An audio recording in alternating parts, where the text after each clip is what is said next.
विष्णु भगवान ने नारद जी को आगे निर्देश देते हुए जागृतात्मवताम एतत् संदेशम प्रापयास्तु मे न उपेक्षयो अनुपमः कालः क्रियताम साहसम महत्। कि जागृत आत्माओं तक मेरा यह संदेश पहुंचाना है कि वे इस अनुपम अवसर की उपेक्षा न करें। महांतम प्रतिफलम लब्ध्वा कृतकृत्या भवन्तु ते जन्मन इदमेवास्ति फलमुद्देश्य रूपकम। यही उनके जन्म का उद्देश्य है। बड़ा साहस करें, बड़ा प्रतिफल अर्जित करके कृतकृत्य बने। अग्रगामिन एव अत्र प्रज्ञा संस्थान निर्मितौ प्रज्ञाभियान सूत्राणाम योग्याः संचालने सदा। जो अग्रगामी हों उन्हें प्रज्ञा संस्थानों के निर्माण तथा प्रज्ञा अभियान के सूत्र संचालन में जुटा।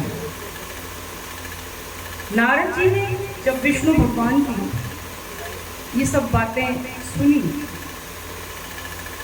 तो उन्होंने पूछा कि अवसर से क्या तात्पर्य है, यह कैसा अवसर।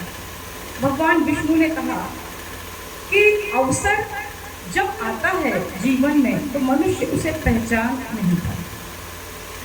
जब भगवान राम का समय था तब जटायु ने उस अवसर को पहचाना, हनुमान जी ने उस अवसर को पहचाना और सबने मिलकर उनकी सहायता की। जब कृष्ण का समय था तब गोप ग्वाल बालों ने उनकी सहायता की, लेकिन हर व्यक्ति नहीं पहचान पाता। अगर कंस ने पहचाना होता तो उसका वध न होता, रावण ने पहचाना होता तो उसका वध नहीं होता। गुरुदेव ने प्रज्ञा पुराण में एक कहानी लिखी है बड़ी सुंदर कि एक चित्रकार ने एक प्रदर्शनी लगाई, चित्रकला प्रदर्शनी। उसमें उसके बनाए हुए बहुत सुंदर सुंदर चित्र, लेकिन अंत में एक ऐसा चित्र था जिस चित्र में उसका चेहरा बालों से ढका हुआ था और पीछे उसका सिर जल जाता। लोग चित्रकला प्रदर्शनी को देखते थे, आगे बढ़ जाते। लेकिन एक व्यक्ति जो मननशील था, चिंतनशील था, प्रज्ञावान था, उसने पूछा कि ये चित्र समझ में नहीं आया, ये चित्र किसका है। तो उस चित्रकार ने बताया कि यह चित्र अवसर का है। तो इसका चेहरा बालों से क्यों ढका है? इसका चेहरा बालों से इसलिए ढका है क्योंकि सामान्य मनुष्य अवसर को पहचान नहीं पाता कि कब आया। ये बात तो है। पीछे से इसका सिर गंजा क्यों है कि जब वो अवसर हाथ से निकल जाता है तब आदमी उसे पकड़ने को दौड़ता है, लेकिन पीछे से यह पकड़ में नहीं आता। तो अवसर मनुष्य को तुरंत पकड़ लेना चाहिए, कभी भी अवसर की उपेक्षा नहीं करनी चाहिए। नारद जी ने भगवान को नमन किया। भगवंतम नतो नत्वा भगवंतम ततो नत्वा वांछा साम्यम विचार्य च प्रज्ञा पुराण संदेशम उपदेष्टम जनम जनम। नारद जी ने यह उपदेश सुना तो भगवान को प्रणाम किया। हमारे भाई लोग जो यहाँ पर बैठे हुए हैं, इन्होंने भगवान विष्णु के और परम पूज्य गुरुदेव के निर्देशों के अनुसार ही प्रज्ञा संस्थानों के निर्माण और प्रज्ञा अभियान के सूत्र संचालन का कार्य किया। यहाँ से कुछ किलोमीटर दूर गायत्री प्रज्ञापीठ हेमंतनाथ है, जहाँ से जुड़कर सभी भाई बहन बहुत बहुत काम करते हैं। और यहाँ पर आज ये सब जो जितनी भी आत्माएं आई हुई हैं, ये इस जिस कथामृत का पान कर रही हैं, यह अवसर भी इन्हीं भाइयों की वजह से ही उपलब्ध हुआ है। यही है वो जागृत आत्माएं जो कि मिशन के सूत्र संचालन का काम कर रही हैं। नारद जी ने भगवान विष्णु के इस संदेश को सुना तो भगवान विष्णु ने कहा कि हे देवर्षि, चलो तुम समाधिस्थ हो जाओ। मैं तुम्हें हिमाच्छादित उत्तराखंड के अभयारण्य के उस हरे भरे स्थान पर समाधि की स्थिति में ले चलता हूँ, जहाँ ऋषिगण ब्रह्म विद्या के गहन तत्व पर विचार विमर्श कर रहे हैं। तो नारद समाधिस्थ हो गए और भगवान विष्णु ने समाधि की अवस्था में उन्हें उत्तराखंड पहुंचा दिया। अथ द्वितीयो अध्याय अध्यात्म दर्शन प्रकरण। एकदा तो हिमाच्छन्ने हे उत्तराखंड मंडले अभयारण्य के तांडुशमी उद्दालकास्तथा ऋषयः एतरेयश्च ब्रह्म विद्या विचक्षणाः तत्व जिज्ञासवो ब्रह्म विद्यायाः संगताः समे। पिप्पलादं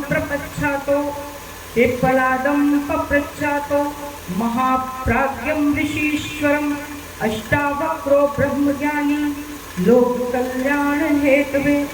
वहां चलने वाले उस प्रज्ञा सत्र में ऋषि पिप्पलाद से अष्टावक्र ने पूछा। अब ये अष्टावक्र कौन है, इनका संक्षिप्त परिचय हो जाए, क्योंकि जो सत्र चल रहा है उसमें प्रश्न करता है अष्टावक्र और उत्तर देने वाले हैं पिप्पलाद। अष्टावक्र वे ऋषि हैं जो अपने पिता कहो कि श्राप के कारण 8 स्थानों से टेढ़े हो गए। जब वे गर्भ में थे तो उन्होंने अपने पिता के वेद पाठ में कुछ त्रुटियां निकाल दी थी। 8 बार त्रुटियां निकाली तो पिता ने क्रोधित होकर श्राप दिया कि तूने जन्म लेने से पहले मुझे 8 बार टोका है, तू 8 अंगों से टेढ़ा है। ये है ऋषि अष्टावक्र, परम ज्ञानी। और ऋषि पिप्पलाद कौन है? ये दधीच के पुत्र हैं।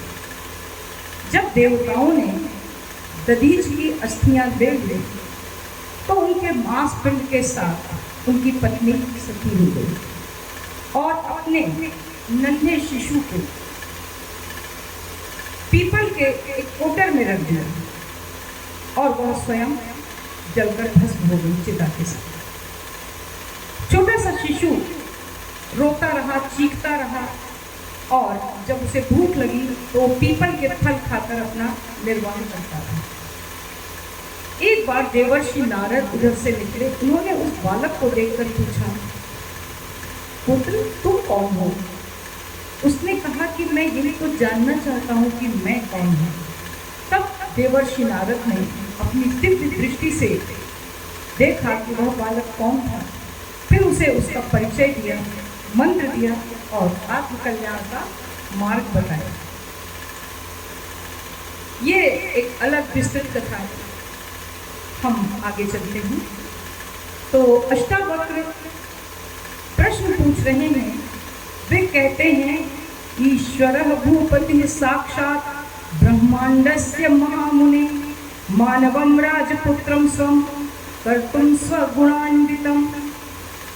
कि मुझे ये बताइए कि जो मनुष्य है वो तो ईश्वर का राजकुमार है और इस ब्रह्मांड का शिरोमणि है। फिर आप मुझे ये बताइए कि वह इस तरह का दीनहीन जीवन क्यों जीता है, इस श्रेय से, इस गौरव से वंचित क्यों रहता है? क्योंकि ईश्वर तो जीव का अंश है। आइए चौपाई को बनाते हैं। ईश्वर अंश जीव अविनाशी चेतन अमल सहज सुख राशि। ईश्वर अंश जीव अविनाशी, ईश्वर अंश जीव अविनाशी चेतन अमल सहज सुख राशि। चेतन अमल सहज सुख राशि। सो माया बस भ्रम्यो गुसाई, सो माया बस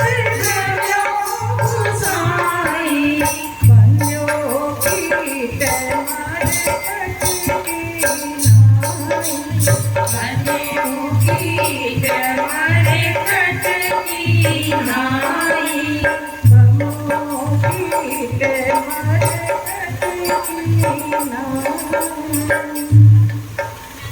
ऋषि अष्टावक्र के प्रश्न का उत्तर देते हुए महाप्राज्ञ पिप्पलाद कहते हैं कि ईश्वर ने मनुष्य को अनेकानेक विभूतियां दी और वे विभूतियां, वे शक्तियां जो कि ईश्वर में हैं, वे सभी उसने मनुष्य के शरीर में भर दी।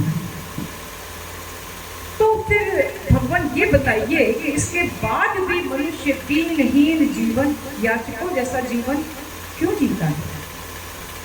तो भगवान विष्णु ने कहा कि इन सुविधाओं के साथ भगवान ने मनुष्य को एक बहुत बड़ी स्वतंत्रता दे दी है और यही स्वतंत्रता उसके पतन का कारण बन गई है, क्योंकि वह विवेक का प्रयोग न करके इस स्वतंत्रता का उपयोग करता है।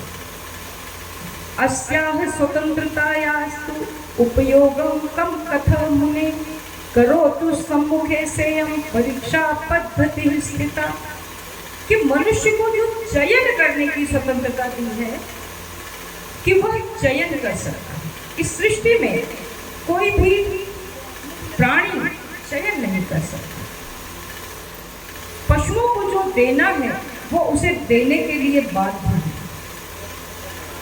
दुधारू पशु दूध देने के लिए बाध्य हैं, उनके पास चयन की यह सुविधा नहीं है कि वे दूध दें अथवा न दें। वृक्षों को फल देना है, वो देने के लिए बाध्य हैं, वो अपने फलों को वृक्षों में लगाकर रोक नहीं सकते। नदियां बहने के लिए बाध्य हैं। परमात्मा ने सृष्टि की व्यवस्था के अनुरूप उन्हें ऐसा बनाया है कि नदी अपना जल रोक नहीं सकती, वायु निरंतर बहती रहती है। किंतु मनुष्य एक ऐसा प्राणी है जिसके पास चयन की सुविधा है। वह करे न करे, यह करे वह करे। और प्रायः मनुष्य अविवेक के साथ चयन करता है, जिसका परिणाम दुर्गति के रूप में सामने आता है। बहुत आराम से गर्मी का मौसम था, सब अपने अपने घरों में एसी कूलर पंखों में चैन से बैठे थे। हमारे भाई साहब एस.के. गुप्ता जी ने, रमेश मिश्रा जी ने चयन किया कि नहीं, पितृपक्ष का अवसर है, तो पितरों की आत्मा की शांति के लिए इस काल में कुछ ऐसा हो जाना चाहिए जिसे हमारे माध्यम से वे सुने और सद्गति को प्राप्त करें। उन्होंने चयन किया प्रज्ञा पुराण कथा के आयोजन का। आप अपने घर में सुखपूर्वक बैठे थे, आपने चयन किया कि हमें यहाँ पर आना है, बैठे हैं सुविधाओं में असुविधाओं में और आत्मकल्याण के मार्ग पर आगे बढ़ रहे हैं। राम का समय था, विभीषण ने राम की मित्रता का चयन किया और रावण ने शत्रुता का चयन किया। रावण की शत्रुता का चयन राम के लिए विनाश का कारण बना। भस्मासुर ने शिव जी से वरदान मांग लिया था कि मैं जिसके सिर पर हाथ रखूं वो भस्म हो जाए, और भस्मासुर ने चयन किया शिव जी को, उन्हीं के सिर पर हाथ रख देता हूं। उसका यह चयन भस्मासुर के ही विनाश का कारण था। महाभारत युद्ध से पूर्व अर्जुन और दुर्योधन दोनों ही कृष्ण के पास थे। एक ने कृष्ण की सेना को चुना और अर्जुन ने अस्त्र शस्त्र न उठाने वाले भगवान को अपने साथ आने के लिए चुना। तो यह जो चयन की स्वतंत्रता है, यही मनुष्य के सदुपयोग, यही मनुष्य के उत्थान का कारण है, यही पतन का कारण है। आगे परम पूज्य गुरुदेव लिखते हैं, विस्मरन्ति स्वरूपं ये त्यक्ता च उत्तरदायिता यह पतन्ति तु पातस्य गर्ते ते निश्चितः नरा। कि जो आत्म स्वरूप को भूलते हैं, उत्तरदायित्वों से विमुख होते हैं, वे पतन के गर्त में गिर जाते हैं। और जो प्रस्तुत सौभाग्य का सदुपयोग करते हैं वे क्रमशः अधिक ऊंचे उठते और पूर्णता के लक्ष्य तक जब पहुंचते हैं, अन्यथा मनुष्य जीवन भर पेट और प्रजनन में लगा रहता है, संतान पैदा करता है, उसका पालन पोषण करता है और यही क्रम पीढ़ी दर पीढ़ी चलता रहता है। मनुष्य अपने जीवन को सार्थक नहीं कर पाता है। हम सब भी यही करते हैं। शरीर को सब कुछ मानते हैं, शरीर को मांझते रहते हैं, शरीर को मांझते रहते हैं, रगड़ते रहते हैं, चमकाते रहते हैं, लेकिन आत्मा पर ध्यान नहीं देते। और जिन आत्माओं ने चयन किया कि हमें आत्म कल्याण के पथ पर चलना है, वे आज हमारे सामने।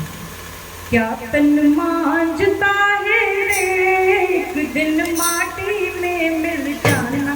क्या तन मांझता है रे, एक दिन माटी में मिल जाना। क्या तन मांझता है रे, एक दिन माटी में मिल जाना। क्या तन मांझता है रे, एक दिन माटी में मिल जाना। एक दिन माटी में मिल जाना, हो एक दिन माटी में मिल जाना। एक दिन माटी में मिल जाना। क्या तन मांझता है, एक दिन माटी में मिल जाना। क्या तन मांझता है, एक दिन माटी में मिल जाना। क्या तन मांझता है, एक दिन माटी में मिल जाना। परम पूज्य गुरुदेव आगे लिखते हैं, प्रत्यक्षम देवतानूनम जीवनम यत् दृश्यते देवानुग्रह रूपम च ये तदा धारयन्ति तु। कि जीवन प्रत्यक्ष देवता है, वह ईश्वरीय अनुकंपा का दृश्यमान स्वरूप है।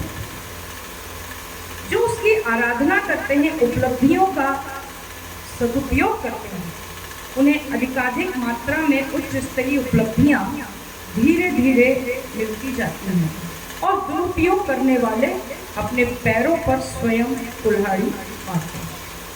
ऐसा गुरुदेव ने प्रज्ञा पुराण में लिखा है। एक बार एक राजा था, तो इसके समर्थन में गुरुदेव ने एक बड़ी प्यारी कहानी लिखी है कि एक बार एक राजा था, वो जंगल में भटक गया। जंगल में भटक गया तो एक झोपड़ी में उसने विश्राम किया। उसने वहां पर भोजन किया, शयन किया और उस झोपड़ी के मालिक से पूछा कि भाई क्या करते हो?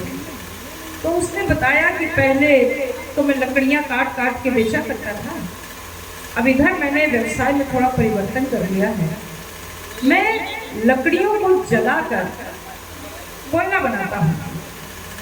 अच्छा, इससे क्या लाभ होता है? इससे ये लाभ होता है कि कोयला लकड़ी की अपेक्षा बहुत महंगा बिकता है और बोझ कम होता है। लकड़ियाँ बहुत लाभ के बाजार तक ले जानी पड़ती हैं। राजा ने कहा बहुत अच्छा। उससे बातचीत करते रहे और वह लकड़हारा राजा का खूब प्रेम पूर्वक स्वागत सत्कार करता है। उसके स्वागत सत्कार से प्रसन्न होकर राजा ने उसे एक बहुत बड़ा चंदन का बाग उपहार स्वरूप दे दिया।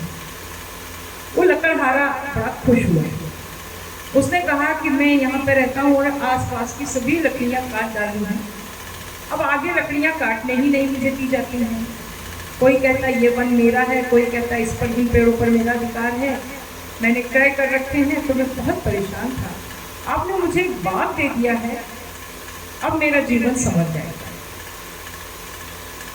और वह चंदन के पेड़ों को काटता, लकड़ियों को जलाता, कोयला बनाता और बेचता। इसी तरह का क्रम बहुत लंबे समय तक चलता है। एक बार बरसात हुई, कई दिनों तक बरसात हुई। लकड़हारा बाजार नहीं जा पाया। कुछ बरसात कम होने पर उसने लकड़ियां काटी, लेकिन वो जलने लायक नहीं थी क्योंकि खूब भीग चुकी। तो वो लकड़हारा चंदन की उन लकड़ियों को लेकर के बाजार में गया, जहाँ बैठा था दूर दूर तक सुगंध फैलने लगी। लोगों ने ऊंचे दाम पर उसका चंदन खरीदा। तो लकड़हारे ने कहा कि ये आप लोग इसका इतना ज़्यादा पैसा क्यों दे रहे हैं? मैं तो इतने दिनों से बहुत सस्ता सस्ता सब कुछ बेच रहा हूँ। उन्होंने कहा ये बहुमूल्य चंदन है। यह चंदन मैं तो इसका कोयला बनाकर कब से बेच रहा हूँ। तो लोगों ने कहा कि यही तो गलती हम सब करते हैं, अपने जीवन रूपी चंदन के बाग का कोयला बनाकर इसे भौतिक आकर्षणों में खोकर निर्भर कर देते हैं, विषय भोगों में जीवन को व्यतीत कर देते हैं और अंत में हम पछताते हुए रह जाते हैं। वो लकड़हारा कौन था? वह लकड़हारा हम सब लोग। हम सब अपने जीवन का ऐसा ही दुरुपयोग कर रहे हैं। उस लकड़हारे ने कहा मेरा सारा बाग खत्म हो गया, थोड़े से पेड़ बचे हैं, चलो अब मैं उन्हीं पेड़ों के सहारे अपना बचा हुआ जीवन काट लूंगा, क्योंकि चंदन का जितना मूल्य मुझे मिला है उतने के हिसाब से तो मेरा जीवन उन पेड़ों से कट जाएगा। तो हमारे जीवन में भी जितने वर्ष शेष बचे हैं हम इनका सदुपयोग करें ताकि हम जीवन के परम लक्ष्य को प्राप्त कर सकें। आगे गुरुदेव लिखते हैं कि आत्मज्ञानम नरस्यास्ति गौरवम महत् दुर्मुखम यो दिशांतां प्रति प्रैतिगति अंतर्मुखीं सतु भूतम यश्च भविष्यश्च विचार्य वर्तते पुमान् आत्मावलंबी सयाति द्रुतम प्रगति पद्धतौ। आत्मज्ञान ही मनुष्य का सबसे बड़ा गौरव है, जो कि उस लकड़हारे को भी बहुत विलंब से हुआ और हम सबको भी। तो आत्मज्ञान की स्थिति है कि एक बार एक महात्मा जी थे, बिल्कुल बाल सफेद, कमर झुकी हुई। उनसे किसी ने पूछा आपकी कितनी उम्र है? उन्होंने कहा 25 वर्ष। तो लोगों ने कहा अरे आप तो इतने वृद्ध हैं। बोले वृद्ध तो हूँ, पैदा तो हुआ हूँ 90 वर्ष पहले, लेकिन आत्मज्ञान हुआ, प्रभु का ज्ञान हुआ 25 वर्ष पूर्व। तो वह पूरा जीवन तो व्यर्थ चला। जीवन तो मैंने केवल 25 वर्ष ही जिया, तो मैं अपनी उम्र को 25 वर्ष ही मानता हूँ। परम पूज्य गुरुदेव का जन्म भी जब हुआ था वे उसे अपना जन्म दिवस नहीं मानते हैं। बसंत पंचमी के दिन उनके गुरु ने उन्हें अखंड दीप की ज्योति में दर्शन दिया और दर्शन देने के साथ युग निर्माण योजना का पूरा खाका खींचकर उन्हें बता दिया था कि तुम्हें धरती पर किस तरह युग निर्माण करना है। परम पूज्य गुरुदेव उसी दिन को अपना जन्म दिवस मानते हैं। बोलिए परम पूज्य गुरुदेव की जय।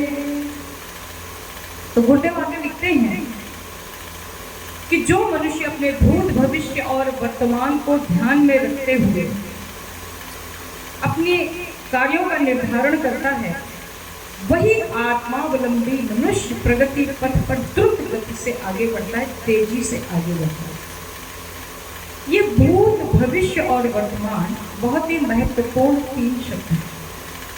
भूत हमारा बीता हुआ समय, भविष्य आने वाला समय और आज का समय जो वर्तमान है। ये समय किस तरह एक दूसरे से बंधे हुए तो हम सभी जानते हैं। ज्यादातर जो भूतकाल की बातें करते हैं ना, बहुत आदर्श नहीं कहा जा सकता। हमारे ज़माने में तो ऐसा होता था, हमारे ज़माने में तो ऐसा होता था। इस तरह की बात करना इस बात का द्योतक है कि हम वृद्ध हो चले हैं और जमाने से पिछड़े हैं, और केवल भविष्य की हवाई कल्पनाएं देखना वह भी उचित नहीं है।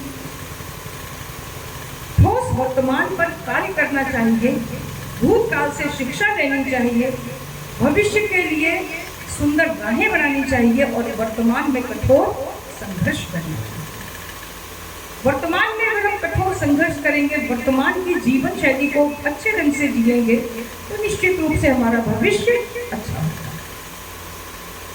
प्रज्ञा पुराण में एक कहानी लिखी है कि एक जमींदार था, उसके पास बड़ी खेती थी, दयालु हृदय का व्यक्ति था।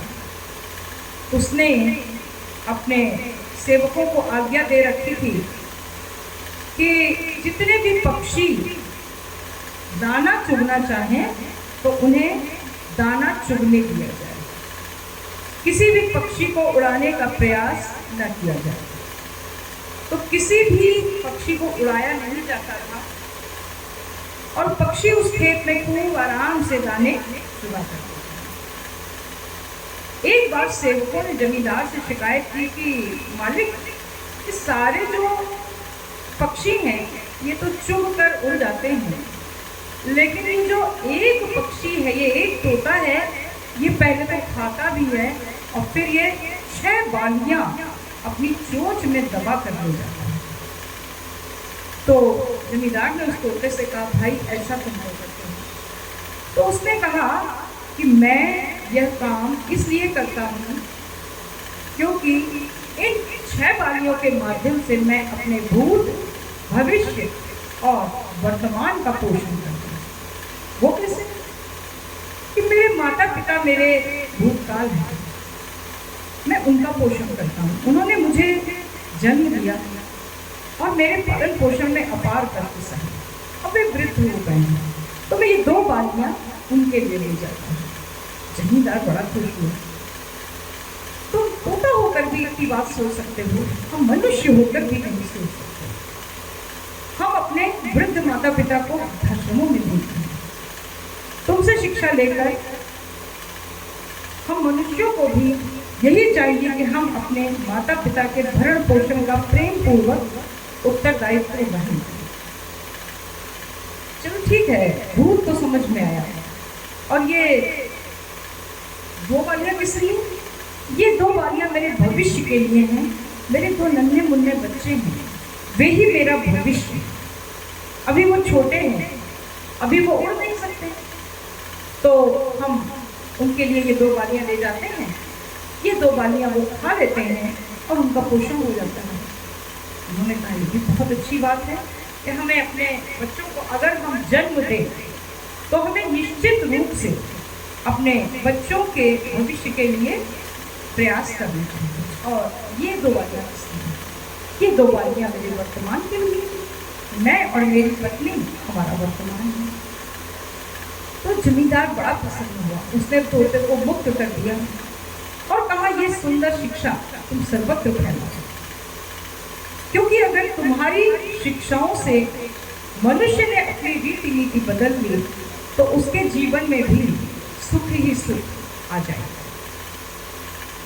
आगे गुरुदेव समझाते हैं कि युग निर्माण योजना का महान कार्य समयदान के साथ मनुष्यों के अंशदान से पूरा हुआ।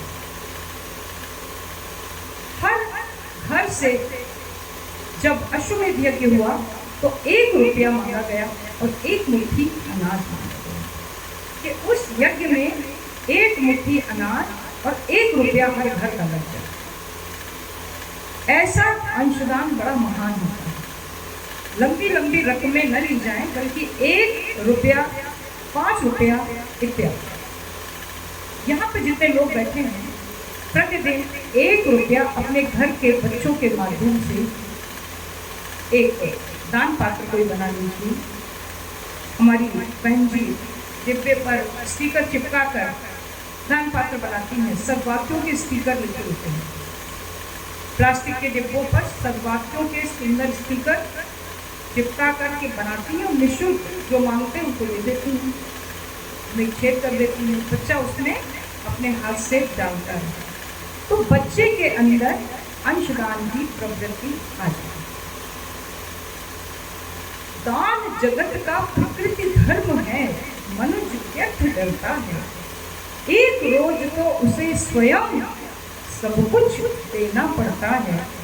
बचते वही समय पर जो सर्वस्व दान करते हैं और ऋतु का ज्ञान नहीं जिनको, वे देकर भी करते हैं। जिस दिन आंखें बंद हो जाएंगी उस दिन सब कुछ स्वयं ही दान हो जाएगा, हम दे या न दे। तो कहा गया है दोहे में कि जो जल बाढ़े नाव में, घर में बाढ़े दाम, दो हाथ लीचियो यही सयाने काम। नाव में अगर पानी भर रहा है तो डूब जाएगी, इसको दोनों हाथों से उलीचना चाहिए।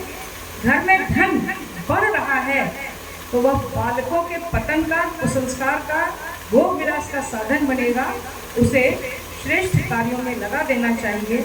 और जिसके पास बहुत धन नहीं भी है वह भी दान करे, क्योंकि तुलसीदास ने क्या कहा कि तुलसी पंछी के पिए घटे न सरिता नीर, और धर्म करे धन ना घटे जो सहाय रहे। लेकिन ये दान सात्विक दान है। श्रीमद् भगवद गीता में भगवान कृष्ण ने अर्जुन को उपदेश देते हुए कहा, दातव्यम इति यत् दानम दीयते अनुपकारिणे देशे काले च पात्रे च तद् दानम सात्विकम स्मृतम्। कि यदि दान देना ही है तो देश काल पात्र के अनुसार हो, यही दान सात्विक दान है। इसमें देश का तात्पर्य हम सब समझ रहे हैं कि वह स्थान जहाँ उस दान की महत्ता हो, जैसे मरुस्थल्याम यथावृष्टि, मरुस्थल में वर्षा, क्षुधार्ते भोजनम तथा दरिद्रे दीयते दानम सफलम पांडुनंदन। देश का तात्पर्य है और पात्र का तात्पर्य क्षुधार्ते भोजनम तथा भूख से व्याकुल को भोजन, ये पात्र। भरे पेट पर क्या दान है। इसमें एक शब्द भगवान श्री कृष्ण ने नया जोड़ा है, अनुपकारी। हमने उपकारी सुना होगा जो हमारा साथ उपकार करता है, अपकारी सुना होगा जो बुराई करता है हमारे साथ। लेकिन अनुपकारी का तात्पर्य है जो हमारे से न उपकार करेगा न अनुपकार। मान लीजिए आपने रिक्शे वाले को कोई वस्तु दान दे दी, एक कंबल दे दिया या कुछ भी दे दिया उसकी आवश्यकता अनुसार, वह अनुपकारी है क्योंकि वह आपको दोबारा मिलने वाला नहीं है। और जो दोबारा नहीं मिलने वाला है वही दान गहरे में जाता है। इसमें चूंकि बात की थी सात्विक दान की, तो मन में ये प्रश्न भी आता है, अच्छा तो फिर क्या कोई राजसिक दान भी होता है? तो क्या कोई तामसिक दान भी होता है? राजसी दान वो होता है जो प्रत्युपकार की आशा से दिया जाता है। जैसे विवाह इत्यादि में हमने कुछ दिया और फिर हम ये मान के चलते हैं कि हमने उन्हें 21,000 रुपये दिए थे, अब हमारी बच्ची की या बच्चे की शादी में वो इसे बढ़ा कर देंगे, या हम ऐसा होता है उन्होंने दिया तो हम। ये संसार का लोक व्यवहार वैभव को समृद्ध करता है। और तामसी दान कौन सा है? जो देश काल पात्र का विचार किए बिना दिया जाए। आदेश काले यत् दानम अपात्रेभ्यश्च दीयते असत्कृतम अवज्ञातम तत्तामसम उदाहरणम्। यह गीता में भगवान कृष्ण ने 17वें अध्याय के 22वें श्लोक में लिखा। हम मंदिर जाते हैं, भिखारियों को 1 रुपया देकर स्वर्ग का शॉर्टकट ढूंढ लेते हैं। क्या स्वर्ग मिलेगा? क्या इससे भिक्षा वृत्ति को बढ़ावा नहीं मिलेगा? क्या इससे भिक्षा मंगवाने वालों के गैंग सक्रिय नहीं होंगे? क्या उनके ऑपरेशन थिएटर नहीं खुलेंगे? क्या बच्चों के अपहरण नहीं होंगे? और उन ऑपरेशन थिएटर्स में बच्चों के हाथ पैर काट करके सिग्नल पर भीख मांगने के लिए, मंदिर पर भीख मांगने के लिए नहीं बिठाया जाएगा? इन प्रश्नों पर चिंतन करें और यदि नकारात्मक परिणाम आते हैं तो मान के चलिए कि यह दान तामसिक दान है। गहना कर्मणो गति परम पूज्य गुरुदेव ने एक पुस्तक लिखी। गहना कर्मणो गति अर्थात कर्म की गति बड़ी गहन होती है। तो गुरुदेव ने लिखा है कि हजारों गायें खड़ी हैं लेकिन बछड़ा अपनी माँ को भूल जाता है। इसी तरह जन्म जन्मांतर के किए गए कर्म हमको भूल। भगवान कृष्ण ने एक बार कहा था कर्ण बड़ा दानी है। तो अर्जुन ने कहा आप मेरे सामने कर्ण की बहुत प्रशंसा करते हैं, मैं कैसे मान लूं कि कर्ण बहुत दानी है? उन्होंने कहा देखो बताते। तो उन्होंने कहा अर्जुन से एक दिन कि जो यज्ञ करना है चंदन की लकड़ी चाहिए।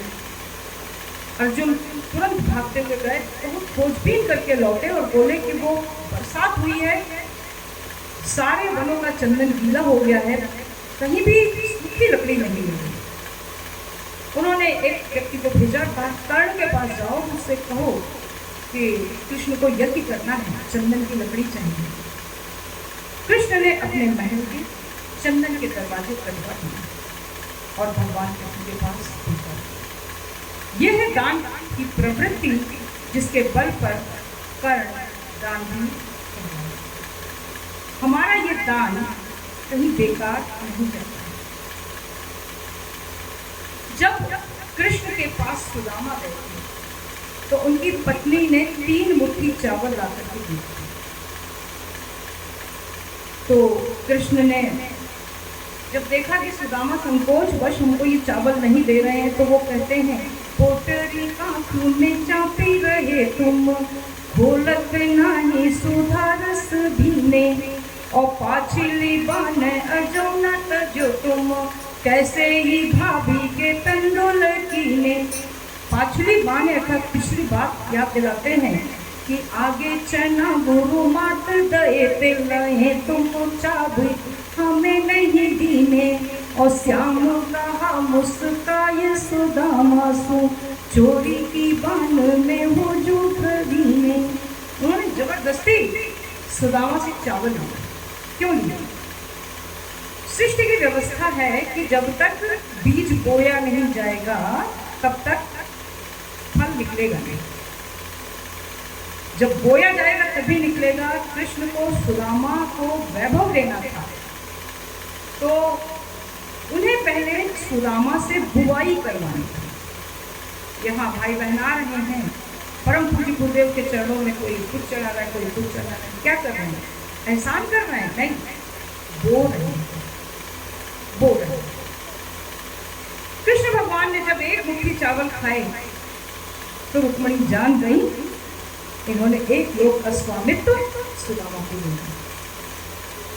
और जब दूसरी मुट्ठी चावल खाया तो वो थोड़ा परेशान हो गई, और जैसे ही तीसरी मुट्ठी चावल खाने चले वैसे ही हाथ गयो प्रभु को कमला, कहे नाथ कहा तुमने चित धारी, तंडुल खाई मुठी दुई दिन की, ये तुमने दुई लोक बिहारी। अरे खाए मुठी तीसरी अब नाथ, कहा निज बास की आस बिसारी, और रंग कहीं आप समान की ओ प्रभु, चाहत आप ही हो न भिखारी। तो हमारा जो अंशदान है कभी व्यर्थ नहीं जाता है। मेरे मालिक की दुकान में सब लोगों का खाता, मेरे मालिक की दुकान में सब लोगों का खाता, मेरे मालिक की दुकान में ताली बजा के गाइए।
किसी को कौड़ी कम नहीं देता, किसी को कमरी ज्यादा, किसी को कौड़ी कम नहीं देता, किसी को कमरी ज्यादा।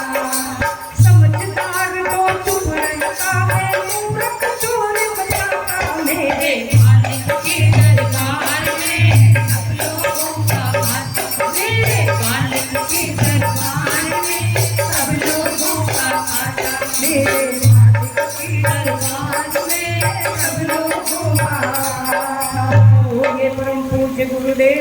की जय। तो परम पूज्य गुरुदेव का समयदान और अंशदान संक्षेप में बताया। समयदान कैसा होना चाहिए ये भी गुरुदेव ने अच्छे तरीके से बताया। हम कई बार बता चुके हैं कि घर मत छोड़ो, जिम्मेदारियां निभाते रहो, इस तरह समयदान करो कि लांग चला सारी सीमाएं, तोड़ चला जंजीर रे गाएंगे। सारे जीवन सारे बंधन तोड़ हुआ यह मनवा मस्त।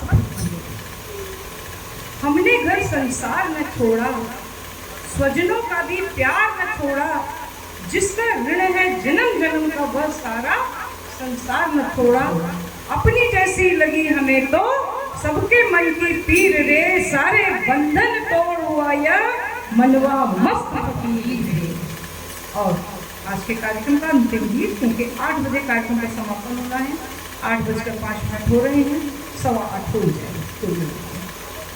मान मेरा कहना नहीं तो पछताएगा, माटी का खिलौना माटी में मिल जाएगा। मान मेरा कहना नहीं तो पछताएगा, माटी का खिलौना माटी में मिल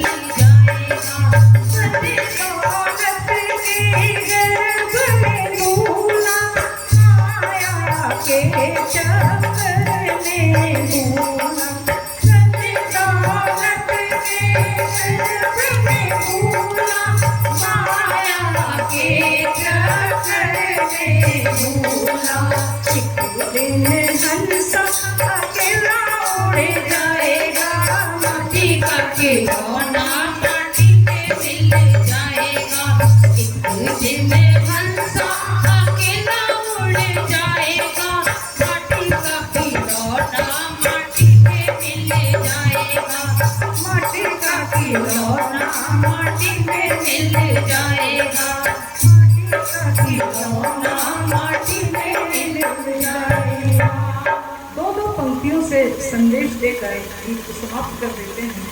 कभी लंबा समय होगा तब ये गीत सब पूरे खुले जाएंगे। आरती प्रज्वलित करने का समय आ रहा है। आरती प्रज्वलित होगी तब तक संतन के संग लागी रे, तेरी बिगड़ी बनेगी। संतन के संग लागी रे, तेरी बिगड़ी बनेगी। बिगड़ी बनेगी तेरी अच्छी बनेगी, बिगड़ी बनेगी तेरी अच्छी बनेगी। हरि सुमिरन से आगे तेरी बिगड़ी बनेगी, हरि सुमिरन से आगे तेरी बिगड़ी बनेगी।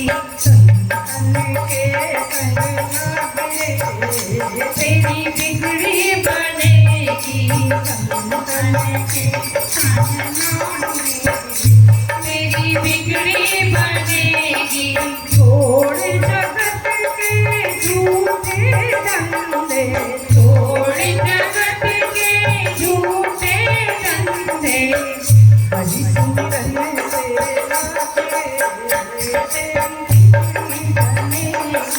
हरि सुमिरन से लागे तेरी बिगड़ी बनेगी। संतन के संग लागे तेरी बिगड़ी बनेगी। संतन के संग लागे तेरी बिगड़ी बनेगी। बिगड़ी बनेगी तेरी अच्छी बनेगी, बिगड़ी बनेगी तेरी अच्छी बनेगी। हरि सुमिरन संग लागे तेरी बिगड़ी बनेगी। संतन के संग लागे तेरी बिगड़ी बनेगी। संतन के संग लागे तेरी बिगड़ी बनेगी। बोलिए शांति कुंज द्वार की जय। आज प्रज्ञा पुराण कथा का अंतिम दिन था, कल दीप यज्ञ है। आप सभी लोग 5-5 दीपक थाली में तैयार करके ले आइएगा। और बस उनको यहाँ पर मंत्रों के साथ जलाया जाएगा, दीप यज्ञ के साथ आहुतियाँ दी जाएंगी और उसकी पूर्णाहुति में प्रज्ञा पुराण की समापन पूर्ण होगी। बोले गायत्री माता की जय। आरती होने जा रही है। छोटी सी एक सूचना, एक निवेदन। प्रातःकालीन कल सुबह 8 बजे से यहाँ तर्पण का भी कार्यक्रम रखा गया है, निःशुल्क होगा। यहाँ सारी व्यवस्था बना ली गई है। जिनको अपने पूर्वजों के लिए, पितरों के लिए तर्पण करना है वो यहाँ नाम लिखा देंगे। सुबह तर्पण भी होगा। उसके बाद यज्ञ, पंचकुंडी गायत्री यज्ञ रखा गया है। कल अंतिम दिवस है। पंचकुंडी गायत्री यज्ञ यहाँ पे संपन्न किया जाएगा। सायंकालीन के बाद मेरे पंडित जी को धन्यवाद कि आपने हमको बोलने का अवसर दिया। इसी कार्यक्रम में एक यहाँ पर अनावरण भी होना, मतलब उद्घाटन होना है। इसका नाम है जो शांति में भगवती माता जी का हवन बनाया जाता है, तो इसी को हम सूक्ष्म रूप में यहाँ आने का प्रयास करेंगे। इसका उद्घाटन होगा तो माता भगवती जी का भंडारा भी कहलाएंगे। कल तो भंडारा के नाम से जाना जाएगा, लेकिन आगे अगर चल पाया तो उसे माता जी की रसोई यही सामने पर माता भगवती भोजनालय के रूप में यहाँ पे कल उसका उद्घाटन भी होगा। और प्रयास रहेगा कि ये भोजनालय जो गरीब, असहाय ऐसे लोग हैं उनके लिए माता भगवती भोजनालय चलाया जाएगा, जिसका कल से उद्घाटन यहाँ पे दीदी भाई साहब लोग करेंगे। और सायंकालीन दीप यज्ञ होगा। दीप यज्ञ में आप सबसे निवेदन है कि 5-5 दीपक अपने घर से अपनी थाली में रख के लाएंगे, जो यहाँ पूजन के साथ जलाए जाएंगे। ये पावन प्रज्ञा पुराण आदरणीय गुप्ता जी के विचार, गुरुदेव की प्रेरणा प्राप्त हुई। अभी सपरिवार इनका शांति कुंज गया था, वहाँ से गुरुदेव की प्रेरणा प्राप्त होने पर इन्होंने तुरंत ही भाव बनाया। सभी दीदियों से, बहनों से निवेदन किया कि एक पूर्वजों के लिए, पितरों के लिए और हम आप सबके कल्याण के लिए एक पावन प्रज्ञा पुराण कथा रखी जाए, जो ये कम समय में हो पाई है। हम लोग इसमें प्रयास तो किए, लेकिन बहुत भाई बहनें, माताएं हमारी नहीं आ पाई, कम समय दे पाए। दीदी लोगों ने भी अपना अमूल्य समय, कहीं पे कार्यक्रम था लेकिन अमूल्य समय निकाल करके अपना महत्वपूर्ण समय हम सबको प्रदान किया है। फिर पुनः आप सबसे निवेदन है कि आप सब कल के पावन अवसर में, गायत्री यज्ञ में, पंचकुंडी यज्ञ में आप सब आमंत्रित हैं। अपना स्थान ग्रहण करें। हो सके तो पति पत्नी दोनों आवें, इष्ट मित्रों के साथ आए। तर्पण करना चाहें तो यहाँ पे अभी नाम लिखा देंगे। दोपहर को भोजन की व्यवस्था, प्रसाद की व्यवस्था रखी गई है, उसको भी आप लोग प्रसाद ग्रहण करके ही जाएंगे। आइए हम सब लोग पावन आरती कर लें। बोले गायत्री माता की।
चलाओ जो है शुभ दाता जय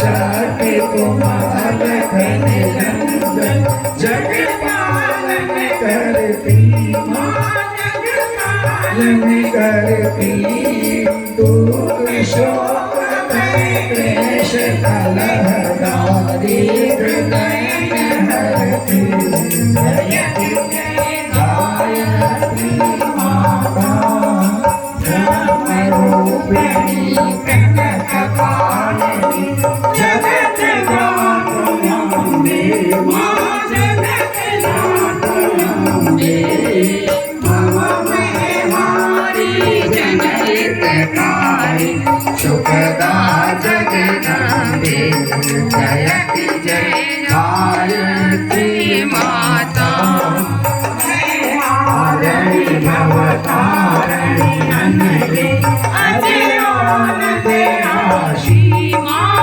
अजयान दयाशी अभिकारी अभिकारी अभिचरितमले अविनाशी जयति जय गायत्री माता कामधेनु सकसित आनंद जय गंगा गीता माँ जय गंगा गीता सविता की शाश्वती शक्ति तुम सावित्री सीता जयति जय गायत्री माता विजय जोषा में अथर्वणनी प्रणव में माँ प्रणव में पूतल विषय शाय सुषुमना शोभा गुणगरिणी जय गायत्री माता शासना सजीव माणी राधा रुद्राणी जय सतरूपाणी विद्या कमला कल्याणी जयति जय गायत्री माता जननी हमारे दीनहीन दुख दारिद्र्य माता जगत को दिल कपटी कपू बताओ बालक है तेरे जयति जय गायत्री माता स्नेह सखी करुणामयी माता शरण शरण दीजिए माँ शरण शरण दीजिए तिलक रहे हम शिशु सुत तेरे दया दृष्टि कीजिए जयति जय गायत्री माता स्वामी क्रोध भजनो भजामदो माम देश हरिये गुरु भाग देश हरिये शोध बोध निषेधा हृदय अनको पवित्र करिए जयति जय गायत्री माता तुम्हें समस्त शब्दाधिकारी तुष्टि पुष्टि त्राता तुष्टि पुष्टि त्राता शक्ति मार्ग पर हमें चलाओ जो है शुद्ध दाता जयति जय गायत्री माता जयति जय गायत्री माता जयति जय गायत्री माता शतमार्ग पर हमें चलाओ ये सुखदाता जयति जय गायत्री माता पिता त्वमेव बन्धो शशका त्वमेव विद्या त्वमेव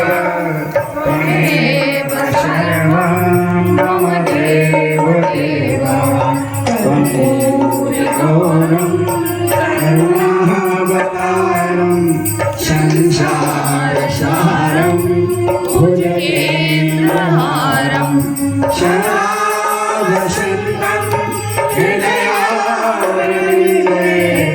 भवं भवानि शैतं नमामि भवं भवानि विष्णु मङ्गलं गरुडध्वजा मङ्गलं पुण्डरीकाक्षो मंगलाय तनो हरि